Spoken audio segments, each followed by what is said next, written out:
1절로 10절까지 교독합니다. 또 내가 보매 천사가 무저갱의 열쇠와 큰 쇠사슬을 그의 손에 가지고 하늘로부터 내려와서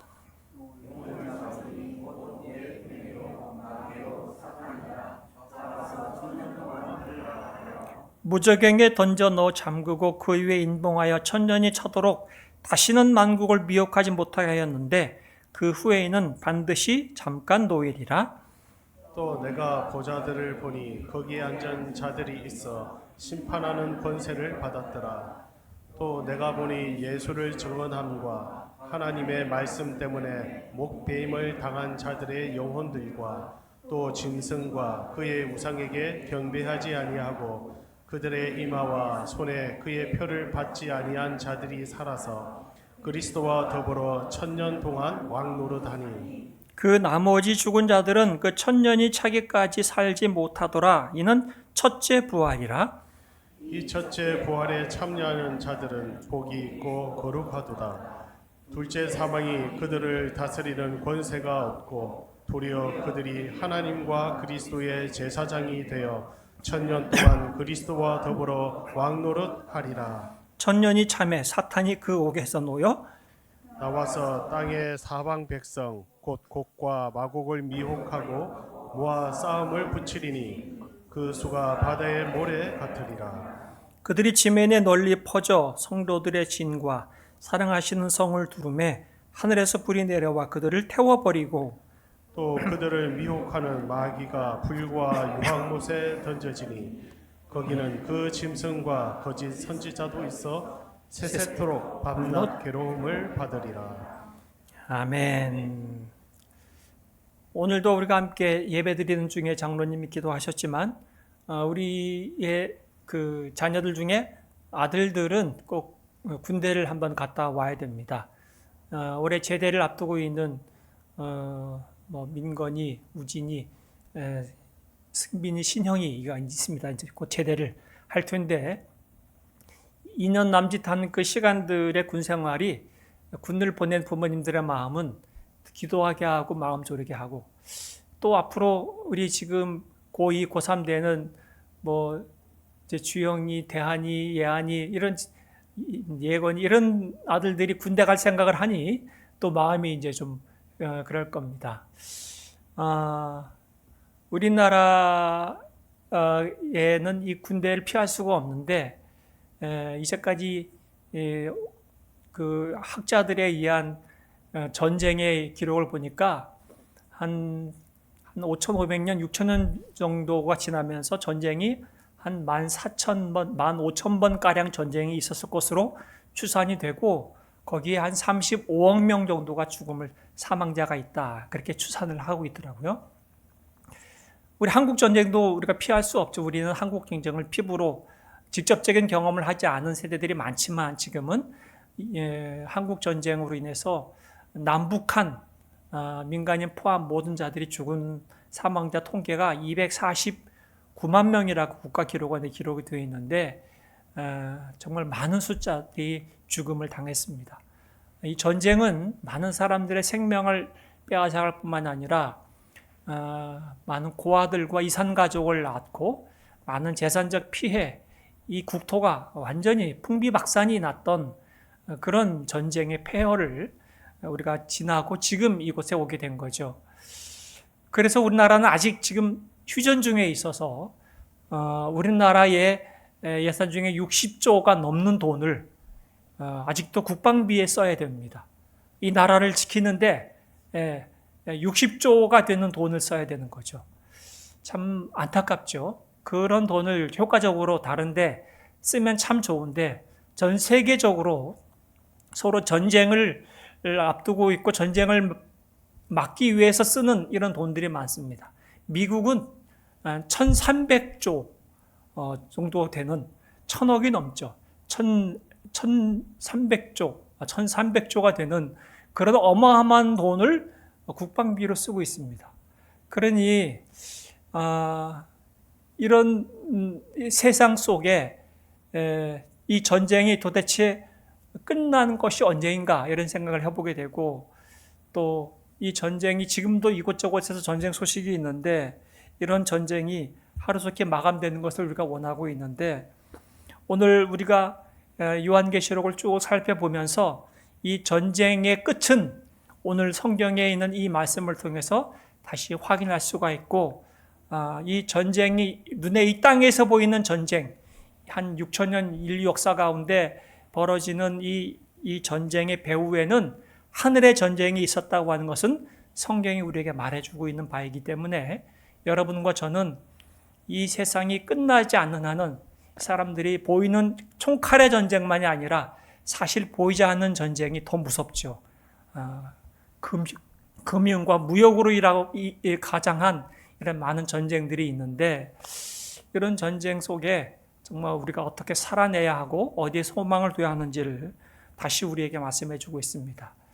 이 땅에 전쟁이 있기 전에 먼저 하늘에서의 전쟁이 있었습니다. 요한계시록 이야기입니다. 요한계시록 12장에 있는 말씀 보니까 또 다른 표징이 하늘에서 나타났습니다. 머리가 몇 개입니까? 머리가 7개, 뿔이 10개가 달린 커다란 붉은 용 한 마리가 있다 그랬습니다. 머리 7개라고 하는 것은 굉장히 지혜롭다고 한다는 의미에 강조하기 위한 상징적 표현입니다. 7이라고 하는 완전수와 함께 머리라고 하는 지혜롭죠. 가장 지혜롭고 뿔이 10개다. 역시 권력이 강력한 힘을 가진 존재, 용이다. 그 용의 실체를 9절에서 뭐라 합니까? 그 큰 용은 뭐라고요? 그 옛 뱀은 땅으로 쫓겨났는데 그 큰 용은 악마라고도 하고 사탄이라고도 하는데 온 세계를 미혹하던 자다. 그러니 그 큰 용은 하늘에서 미가엘 천사장과 싸움을 벌였습니다. 그렇죠? 근데 그 싸움에서 그 용이 졌어요. 그래서 땅으로 어떻게 됐다고요?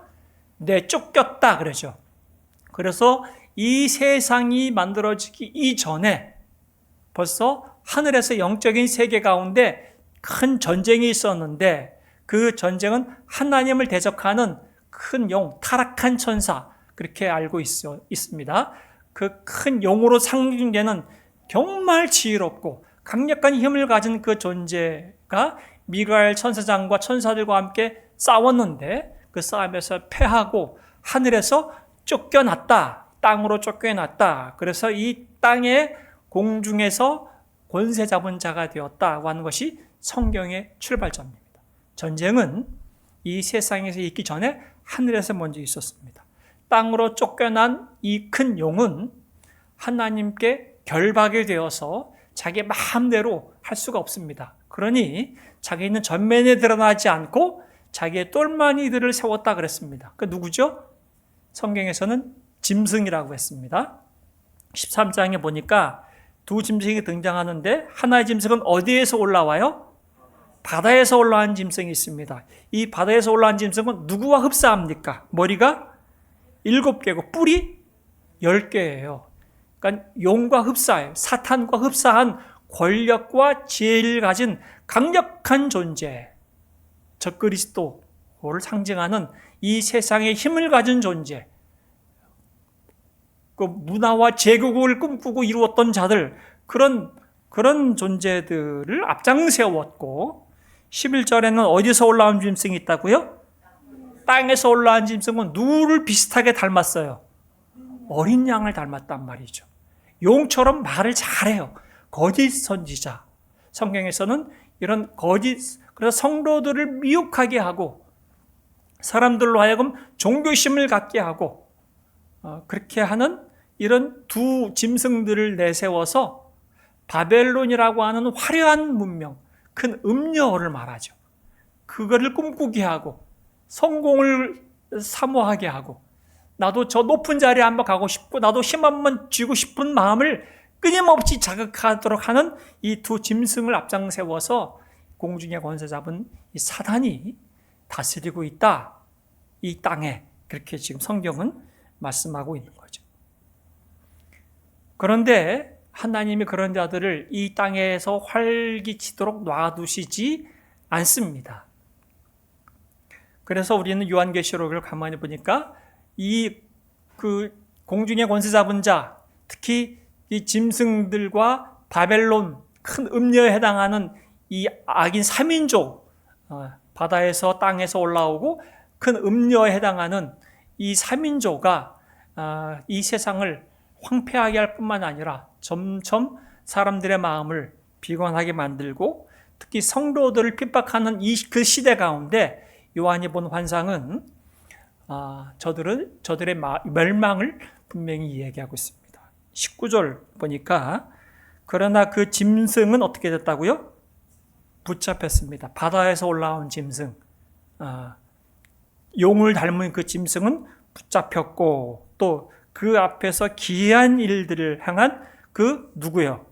거짓 선지자, 땅에서 올라온 짐승, 어린 양처럼 용의 말을 하는 그 짐승도 함께 붙잡혔다. 그 둘은 산채로 어떻게 된다고요? 유황이 타오른 불바다로 던져졌다고 하는 것을 요한이 봤어요. 지금 용의 앞잡이가 되어서 사단의 앞잡이가 돼서 이 짐승을 탄 큰 음녀 바벨론의 멸망은 우리가 11장 18장에서 벌써 봤고요. 바벨론을 멸망당할 때 애가를 불렀잖아요. 왕들이 단식하고 장사한 사람들도 단식하고 바벨론이 망하고 이제 그 짐승, 악인의 3인조 짐승도 두 짐승, 바다에서 올라오고 땅에서 올라온 짐승도 붙잡혀 유황이 타오르는 불바다에 던져진 이 모습을 보았단 말이죠.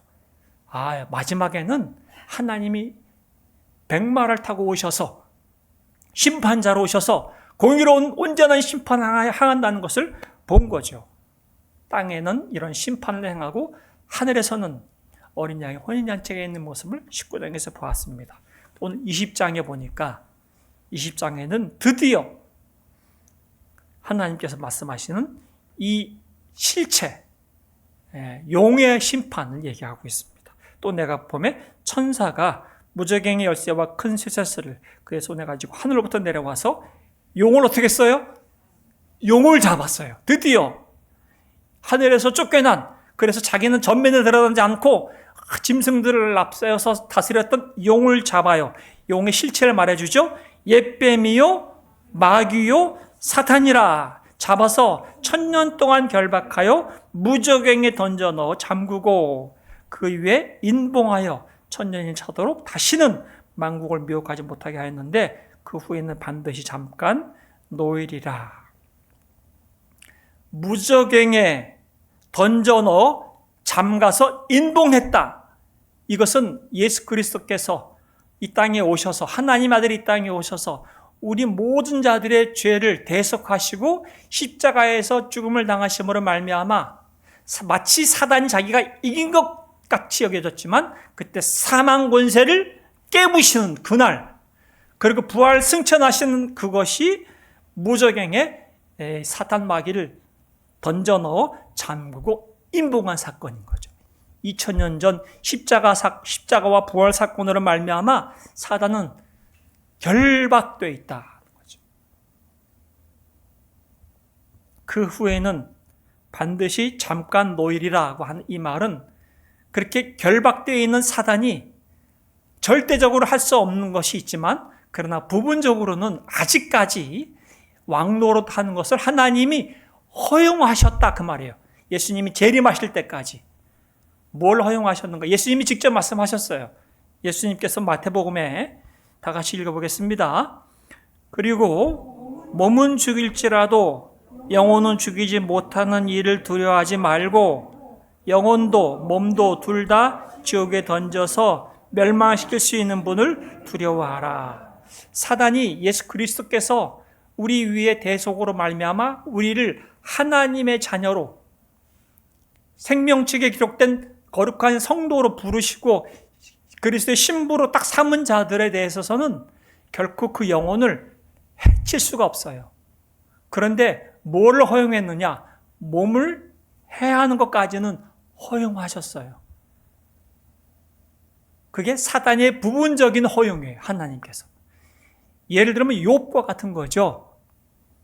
욥이 굉장히 하나님께 경건한 자의 삶을 살았을 때에 사단이 하나님께 막 그 충동질하고 고소하잖아요. 하나님께서 너무 잘해 주시니까 그렇죠. 근데 하나님께서는 욥을 시험하도록 허용하시죠. 아니야. 욥이 원래 믿음이 좋아. 나를 사랑해. 내 자식이야. 그랬을 때 하나님이 허용한 것은 욥의 몸을 해하는 것까지는 허용하고 그의 재산을 빼앗는 것까지는 허용하지만 허용하지 않는 것이 있죠. 뭐예요? 욥의 생명이죠. 욥의 영혼을 건들지 마. 그게 사단의 한계였단 말이죠. 잠깐 놓인다 그 말을 그런 의미예요. 그래서 지금 여러분과 저가 사는 이 세상에는 성도들의 삶 가운데 고달픔과 시련이 있어요. 때로는 순교도 당할 수 있어요. 예수 믿는 것 때문에 많은 순교자들이 그때 이 땅 가운데 있었단 말이죠. 그럼에도 불구하고 그의 영혼은 결코 손댈 수가 없어요. 한번 하나님이 인쳐서 하나님의 자녀로 삼은 자를 결코 사단이 빼앗을 수 없단 말이죠. 그 이야기를 하고 있는 거죠. 갑자기 장면이 바뀌어서 요한이 보니까 하늘에 보좌들이 있는데 보좌에 누가 앉아 있어요. 4절에 보니까 내가 보좌들을 보니 거기에 앉은 자들이 있는데 뭐가 있어요? 심판하는 권세를 받은 자들이 보좌에 들에 앉아 있어요. 보좌가 여러 개가 있는 거예요. 근데 그 앉아있는 자들을 가만히 보니까 누구냐 하면 내가 보니 예수를 증언한 자들, 하나님의 말씀 때문에 목배임을 당한 자들, 순교자들이죠. 예수를 믿다가 이 땅에서 순교를 당한 자들이 보니까 하늘의 보좌에 앉아있는데 거기에 심판하는 권세를 갖고 있어요. 또 한 사람들이 있죠. 또 짐승과 그의 우상에게 경배하지 아니하고 그들의 이마의 손에 그의 표를 받지 아니하는 자들 다 같이요 살아서 그리스도와 더불어 1000년 동안 왕노릇하고 있더라. 두 번째에 있는 사람들은 순교를 당하지는 않았지만 이 땅에서 끝까지 믿음을 지키다가 자연사한 사람들, 나이가 들어서 아니면 몸이 아프다가 힘들다가 세상을 떠난 성도들이 비록 순교를 당하지 않았지만 믿음을 지켰던 성도들이 그게 보좌에 같이 앉아있더라. 그들이 거기 앉아서 살아서 죽었어요, 살았어요? 이 땅에서는 죽은 것 같았잖아요. 마치 사단이 이긴 것 같았잖아요. 순교자의 불로 화형을 시키기도 하고 짐승의 먹이가 되고 때로는 칼로 무참하게 죽여서 예수를 믿지 못하도록 협박했지만 그들은 끝까지 믿음을 지켰던 순교자들은 이 땅에서 죽음을 당한 것 같았지만 눈 떠보니까 하늘에 가니까 살아있는 거예요. 하늘에서는 살아서 또한 이 땅에서 순교자는 아니지만 열심히 믿음의 길을 살았다가 하나님께서 내 생을 마감하고 부르셨을 때 나는 눈을 떠보니까 하늘이에요. 살았어요. 나를 예비된 보좌에 앉아서 그리스도와 더불어 1000년 동안 왕노릇하는 그 자리에 앉으셨다. 그 말이죠. 요한이 그걸 봤어요. 그러니 순교자들을 볼 때 두려워하지 않고 걱정하지 않은 거죠. 이 땅에서의 순교자들은 지금 보니까 하늘에서 보좌에 앉아서 그리스도와 함께 왕 다스리고 있구나 하는 것을 보니 안심하고 있는 거죠. 나도 순교당하면 저 자리에 가겠구나. 그리고 많은 믿음의 사람들이, 선배들이 지금 이 땅에서 목숨을 다하고 생을 마감했지만 하늘에 보니까 살아있구나. 살아있을 뿐만 아니라 그리스도와 함께 왕 노릇하고 있구나 하는 것을 보게 된 거죠. 그런데 5절에 보니까 뭐라 그래요? 나머지 죽은 자들은 뭐라고요? 그 1000년이 차기까지 살지 못하더라. 이는 첫째 부활이라. 그 나머지 사람들은 이 땅에서 하나님을 거역하고 예수님을 믿지 않았던 자들, 그런 자들은 딱 눈 떠보니까 하늘이 아니다 그 말이죠. 천국에 들어가지 못했다. 1000년 동안 왕노릇 한다는 이 말을 우리는 어떻게 학자들이 말하냐면 천년왕국 그렇게 얘기했어요. 들어보셨죠? 천년왕국.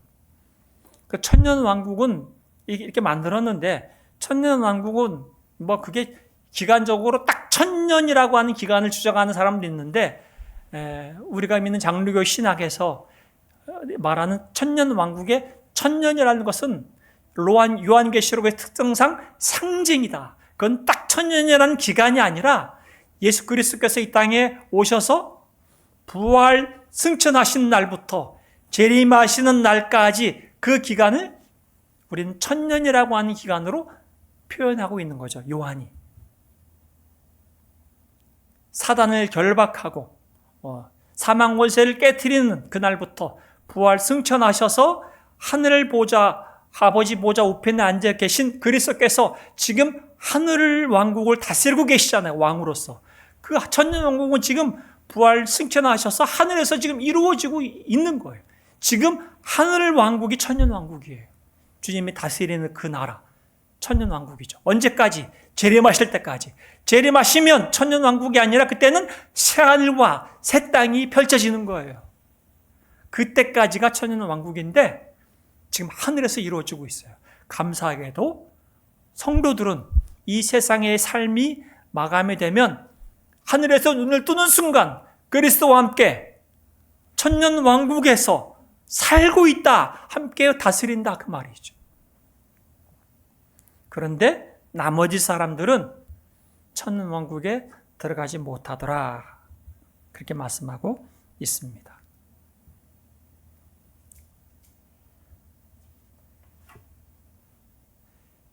나머지 사람들은 천년이 차기까지 살지 못하고 있습니다.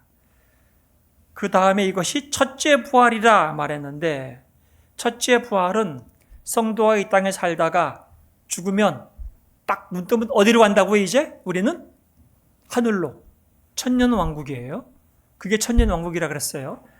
여러분과 저는 이 땅에 살다가 이 세상에서는 눈을 감지만 그 장례를 치르죠. 근데 눈을 딱 뜨는 순간 우리는 여기서는 눈을 뜰 수 없지만 우리가 딱 깨는 순간 거기에는 첫째 부활이 하늘에서 눈을 뜨게 되는 거예요. 살아서 그리스도와 더불어 천년 동안 왕노릇 한다 그랬잖아요. 천년 왕국에서 눈을 뜨는 거죠. 주님이 재림하실 때 그때 둘째 부활이 있어요. 그 둘째 부활은 언제 어떻게 되느냐? 주님이 재림하실 때 우리도 주님처럼 거룩한 부활의 몸을 입는 것. 그게 둘째 부활이에요. 그러니까 첫째 부활은 이 세상에서 살다가 딱 눈 떴을 때 천년왕국에서 눈 것이 첫째 부활을 성경에 쓰지 말하고 요한계시에서 말하고 있는 것이고 둘째 부활은 예수님이 재림하실 때 부활의 몸을 입는 것. 그게 둘째 부활이죠. 그런데 6절 말씀에 뭐라고 말씀합니까? 6절 말씀에 보니까 이 첫째 부활에 참여한 자들은 복이 있고 거룩하다. 성도들이죠. 그런데 이 성도들은 둘째 사망이 그들을 어떻게 해요?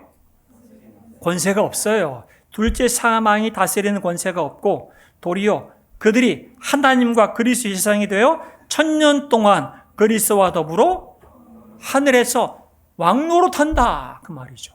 그러니까 성도들은 얼마나 감사해요.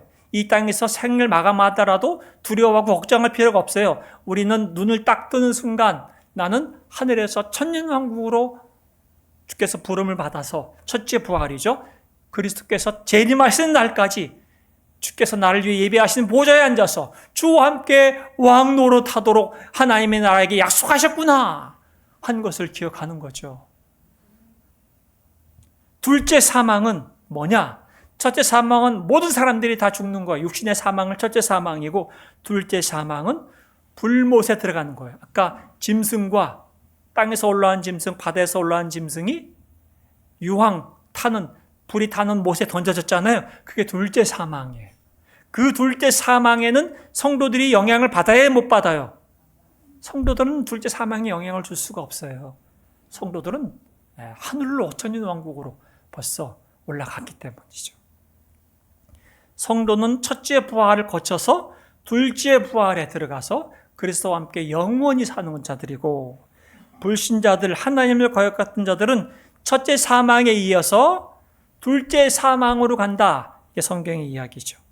그래서 이 땅에서 잠시 살 때 때로는 여러분들이 삶이 힘들고 고달프다 하더라도 오늘 주시는 이 말씀을 기억하고 우리가 포기하거나 낙심하거나 좌절할 필요가 없다. 그게 요한이 지금 해주고 있는 말씀입니다. 7절 말씀부터 보니까 사단이 지금 뭐하고 있는지를 잠시 옥에서 놓여서 마지막 때 주님이 재림하시기 전에 사단이 마지막 뭘 하냐? 그가 옥에서 잠시 나와서 땅의 사방에 있는 백성 곧 곡과 마곡을 미혹하고 모아서 뭐 한다고요? 싸움을 붙인다 그랬어요. 누구와 싸움을 붙이는지 지난주에 말씀드렸어요. 백마를 타고 그를 따르는 성도들과 싸움을 붙이려고 지금 용이 지금 모든 세상에 있는 사람들을 자기 따르는 자들을 다 모아가지고 아마겟돈이라고 하는 지역에서 싸움을 하려고 한다 그 말이죠. 곡과 마곡이라고 하는 이 표현은 에스겔서 38장 39장의 배경으로 곡이라고 하는 나라의 마곡이라는 왕의 이름을 가진 자가 전쟁을 벌이기 위해서 모였단 말이죠. 그 이야기를 지금 요한이 가지고 와서 하고 있는 거죠. 전 세계의 마지막 전쟁, 최후의 전쟁을 벌이기 위해서 하나님을 따르는 자들과 함께 전쟁을 벌이기 위해서 지금 많은 자들이 바다에 모래와 같은 어마어마한 수가 모였다 그렇게 하고 있는 거죠. 그런데 그 전쟁이 이루어져요, 안 이루어져요? 성을 둘러쌌어요. 마치 예루살렘 성을 둘러싸듯이 성을 막 둘러쌌어요. 그런데 갑자기 9절 마지막 부분에 다 같이요. 하늘에서 불이 내려와 그들을 태워버리고 또 그들을 미혹하는 마귀가, 드디어 마귀, 이 용이, 사단이 어디에 던져져요? 불과 유황 못에 던져지니 거기 있는 그 짐승과 거짓 선지자도 있어 세세토록 밤낮 괴로움을 받으리라. 할렐루야. 전쟁을 벌이기 위해서 지금 어마어마한 자들이 바다의 모래와 같이 모여서 마치 예루살렘 성을 구약시대에 포효하듯이 지금 전쟁을 벌이기 위해서 어마어마한 수가 교회를 공격하고 성도를 공격하기 위해서 모였단 말이죠. 그런데 전쟁이 일어나지 않아요. 왜요? 주님이 재림하시니거든요. 하늘에서 불이 내려왔어요. 비가 아니에요. 하늘에서 불이 내려서 그들을 태워버린 거죠. 그리고 드디어 이 모든 악한 세력의 우두머리 누구예요? 용, 사단, 마귀, 옛뱀을 하나님께서 잡아서 불과 유황못에 던져뒀다 그거죠. 거기에는 이미 누가 들어가 있었어요? 바다에서 올라온 짐승, 땅에서 올라온 짐승, 그들이 지금 거기에 던져져서 거기서 밤낮 이 3인조가 세세토록 괴로움을 받을 것이다. 하나님의 심판을 받을 것이다. 그렇게 얘기하고 있는 거죠. 그러니 이 세상을 지금 좌지우지하는 것 같고 모든 자들의 마음을 미혹하고 전쟁을 주관하고 폭력과 많은 사람들을 힘들게 하는 이 악한 세력은 하나님이 반드시 심판하신다. 성경이 그렇게 말씀하고 있습니다. 여기서 심판이 끝나지 않아요. 우리는 여기서 심판이 끝날 줄 알았는데 성경은 그렇게 말씀하지 않습니다. 아니, 또 누가 심판을 받아야 돼요? 예? 누가? 하나님의 심판은 감사하게도 또 한 번 더 있어요. 20장 14절 말씀. 다 같이요. 사망과 음부도 불못에 던져지니 이것은 둘째 사망 곧 불못이라. 무엇이 불못에 던져진다고요? 사망과 음부. 사망도 하나님이 심판하세요. 사망이 우리를 얼마나 괴롭혀요. 여러분 죽음이 두려워요, 안 두려워요? 우리를 괴롭히고 우리를 두렵게 만들었던 이 사망도 하나님이 심판하신단 말이죠. 그래서 하나님의 나라에는 더 이상 죽음이 없잖아요. 우리가 벌벌 떨고 우리가 죽을까 두렵고 그래서 죽지 않기 위해서 애를 쓰잖아요. 이 죽음으로 겁박을 얼마나, 너 말 안 들으면 죽여. 이게 얼마나 무서워요. 그런데 하나님이 이 사망까지도 심판하셔서 새하늘과 새 땅에는 더 이상 사망이 없어요. 죽음이 없단 말이죠. 얼마나 감사합니까? 그렇게 해서 심판이 다 끝납니다. 그런데 오늘 20장 말미에 보니까 하나님께 성부 하나님이 이제 심판을 다 이 영적 세계를, 이 세상을 다스리는 보이지 않는 그 사탄, 그 똘마니 짐승들, 바벨론 다 심판하시고 사망까지 심판하신 다음에 그때부터 그 다음에 이제 사람들을 다 불러 모읍니다. 그 당시에 이제까지 살았던 자들을 음부 가운데 갇혀 있은 자들을 다 부활시킨 다음에 심판하시는 그 흰 보좌, 우린 백보좌 심판 뭐 이렇게 얘기하잖아요. 11절 말씀 보니까 또 내가 크고 흰 보좌와 그 위에 앉으시니 성부 하나님이죠. 성부 하나님을 보니 땅과 하늘이 그 앞에서 피하여 간 데가 없더라. 또 내가 보니 죽은 자들이 여기서 심판을 받아요. 죽은 자들은 큰 자나 작은 자나 그 보좌에 서 있는데, 죽은 자들은 하나님을 거역했던 자들인 거죠. 죽은 자들은 이 세상에서 죽고 천국, 천년왕국에 들어가지 못한 자, 하늘에서 눈을 뜨지 못한 자들을 말하는 겁니다. 책들이 펴 있고 또 다른 책이 펴 있으니 곧 생명책이다. 책이 두 권이에요. 하나는 죽은 자들이 자기의 행위를 따라 책들에 기록된 대로 심판을 받는 행위록, 모든 사람들은 자기가 행한 대로 기록된 행위록이 기록된 책이 있고, 또 하나는 뭐예요? 생명책이 있고, 요한계시록 또 다른 책이 있어요. 두루마리.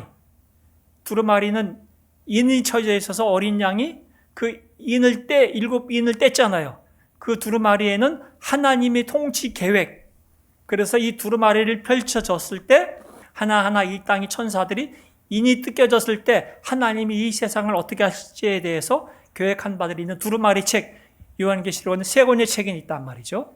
두루마리, 하나님의 통치 계획, 그는 우리가 일곱 천사가 인을 뗄 때 봤고요. 오늘 보니까 모든 사람들은, 신자도 마찬가지예요. 우리도 예외 없어요. 우리 행위가 기록된 행위록, 기록된 책이 있어요. 세 번째는 뭐예요? 생명책이 있단 말이죠. 지금 하나님 희고 큰 보좌 앞에 위엄이 있고 위대하신 하나님, 그 하나님, 거룩하신 하나님, 흰색이란 거룩하다는 뜻이잖아요. 공의로운 심판자 앞에 모든 사람들이 딱 서서 책이 딱 펼쳐졌는데 그 책이 기록된 대로 다 심판을 받더라, 그 말이죠.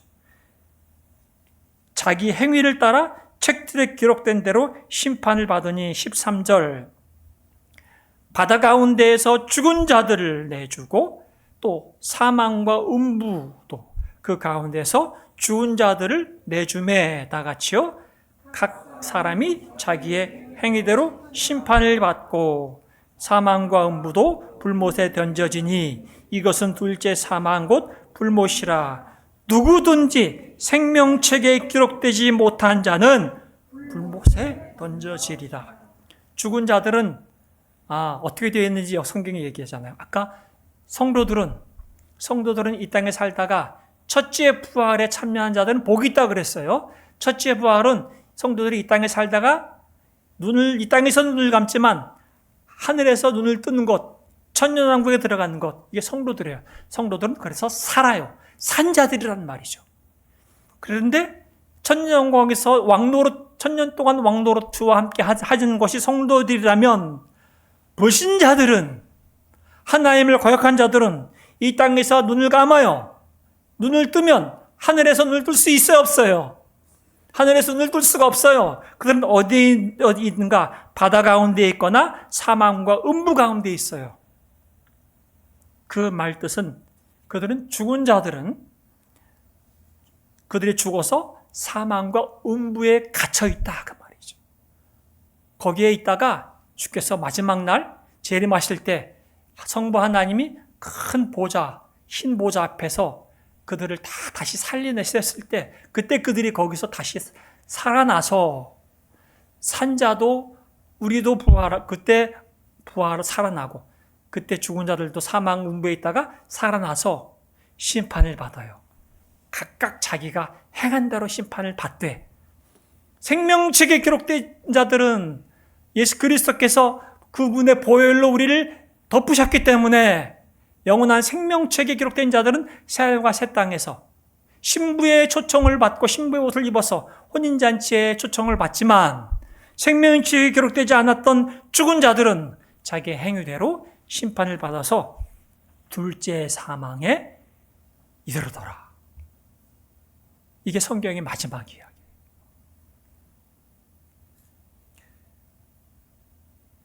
여러분과 저에게 이런 이야기를 요한이 정말 여러 번에 걸쳐서 반복적으로 이야기하는 이유는 이 땅의 삶이 고달프고 힘들기 때문에 한 거예요.